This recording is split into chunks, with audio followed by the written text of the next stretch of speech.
Hi, hello there. My name is Paul Clayton, and it's my very great privilege to be the patron of the Hope Theatre. I was lucky enough to work at the Hope Theatre and appear in Dennis Potter's Brimstone and Treacle on its 40th anniversary. And I fell in love with what might look like a tatty room above a pub, but provides a great space for an intimate reassessment of some fantastic plays. I've seen some brilliant new stuff over the last couple of years, and last year I was given the privilege of directing Joe Orton's The Ruffian on the Stair with a brilliant cast of Lucy Benjamin, Gary Webster, and Adam Buchanan.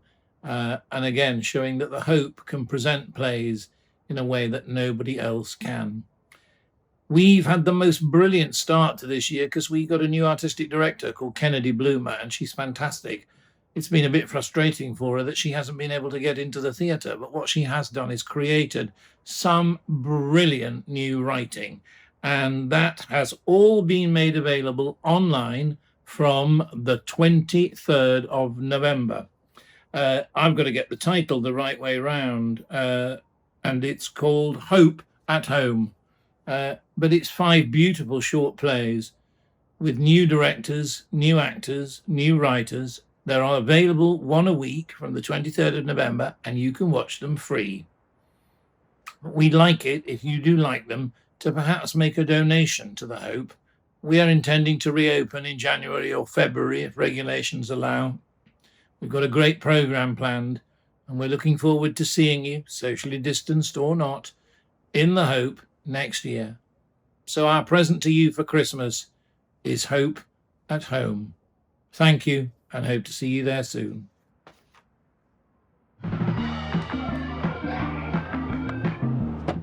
I sent the invites for the party last week, jazzed them up with a Pokemon sticker, made a little joke about catching them all.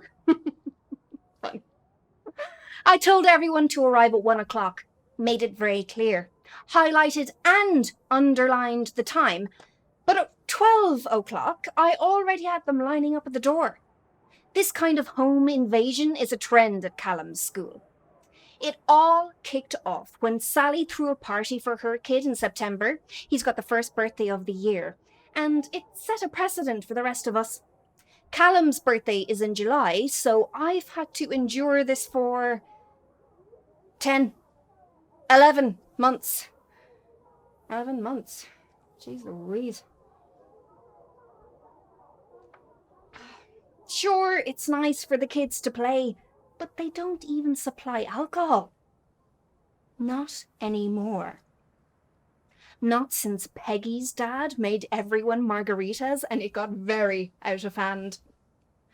Anne, who's the head of the PTA, well, she projectile vomited over the children while singing Celine Dion's My Heart Will Go On.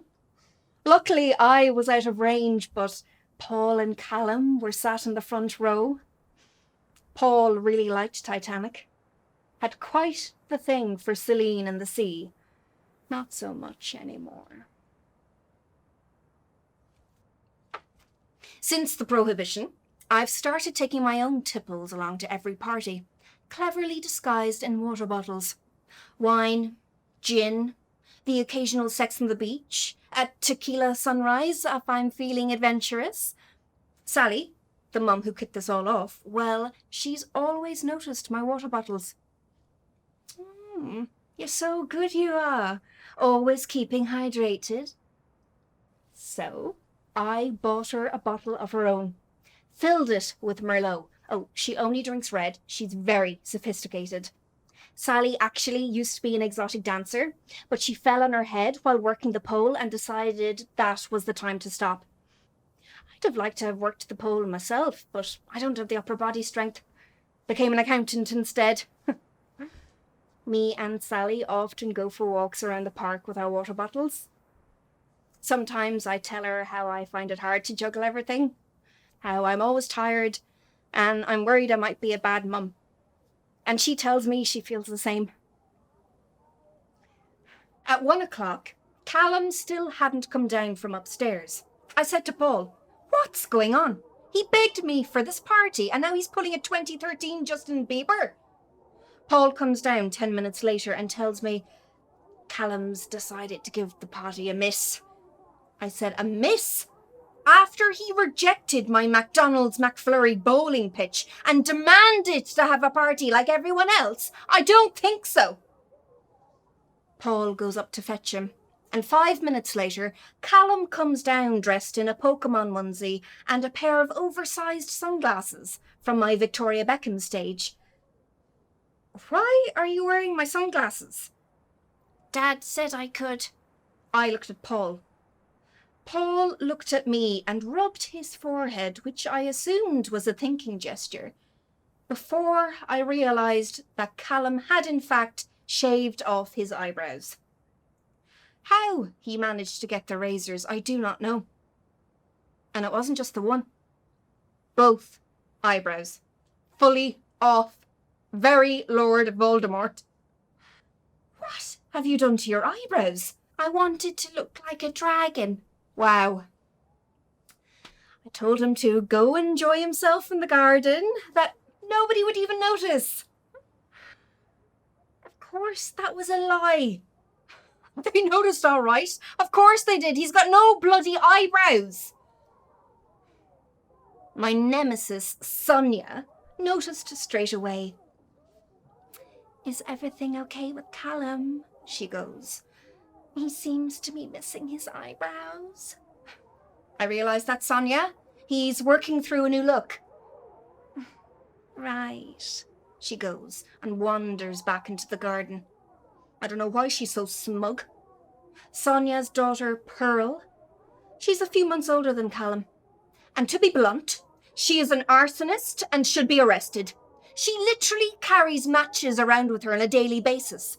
And Callum tells me that she sets crisp packets alight and sings Relight My Fire by Take That at lunchtimes. Sonia thinks she owns the school gates. She once took me to one side and told me it was inappropriate to do the drop-off in pyjamas, to which I told her it was inappropriate to do the drop-off with such a prominent camel toe. An hour after the eyebrow incident, and there's a knock at the door. I couldn't figure out who was missing. And then I remembered. The bloody entertainment guy, of course. I'd completely forgot. I found the entertainer on Google. Pikachu guy, his name is. Apparently he loves to dance, give great big hugs, and make his clients very happy. I opened the door and Pikachu man is standing there in a long coat, slicked back hair, and a comb in his hand. Pikachu guy, I say, because it really isn't obvious from his current attire. Hannah, he says. I say, yes, great. Do you want to follow me outside? Oh, you want to take it outside? Yes, well, I thought there's more space in the garden for the performance. Do you have a costume you need to change into, or? My clients usually take me as I am. It's the best way to get you all. You what? Turns out he's not a kids entertainer after all, but a Pokemon-inspired stripper. It was all very embarrassing. Had to give him 50 quid for the confusion and pop him in an Uber. He insisted on giving me his card just in case I changed my mind. Apparently there's a discount if you book direct. I've now got Paul dressed up in a Charizard costume running around the garden. Thankfully we had the costume from last Halloween. Paul used to be an actor. Well, I say actor. He was in a Kit Kat commercial when he was 13 and he hasn't stopped talking about it since.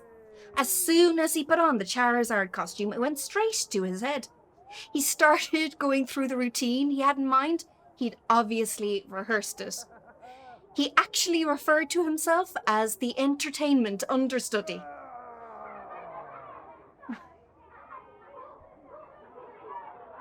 I always knew Paul would be a great dad. He has a kind face. A face that says, I give to charity and the homeless. We've tried to have another baby. Been trying for a few years.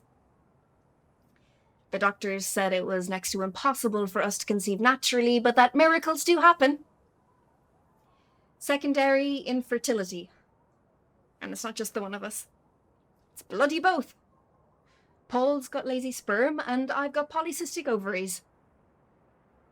I should have known too, because when I was 18, I had my palm read, and the woman said I was going to end up barren. We could get IVF, but the doctors said even that had a very low chance. We've got Callum, and I'm grateful for that. Like my mum says, be thankful for what you've got, which can be quite an irritating comment, actually, especially when she follows it with scripture from the Bible and 3 Hail Marys. Now, when people ask us if we're having another baby, I say, no, it's just the one for us. Callum would make a great big brother, even if he doesn't have any eyebrows.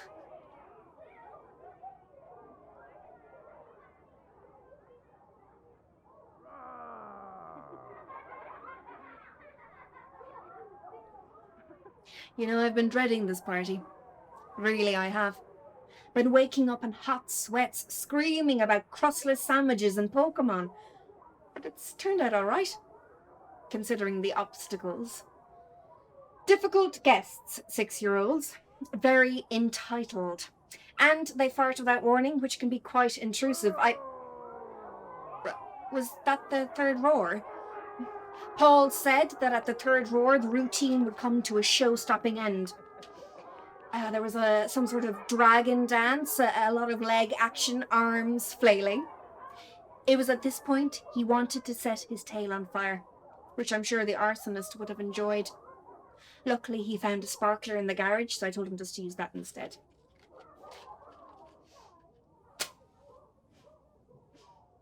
It's funny, isn't it? Things that you do that you'll never do again. Days that you know will stay with you forever. Every birthday that you get to celebrate only once.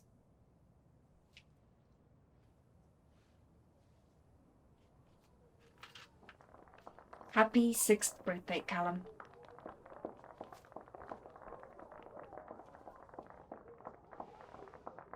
Right, that's my cue for the cake.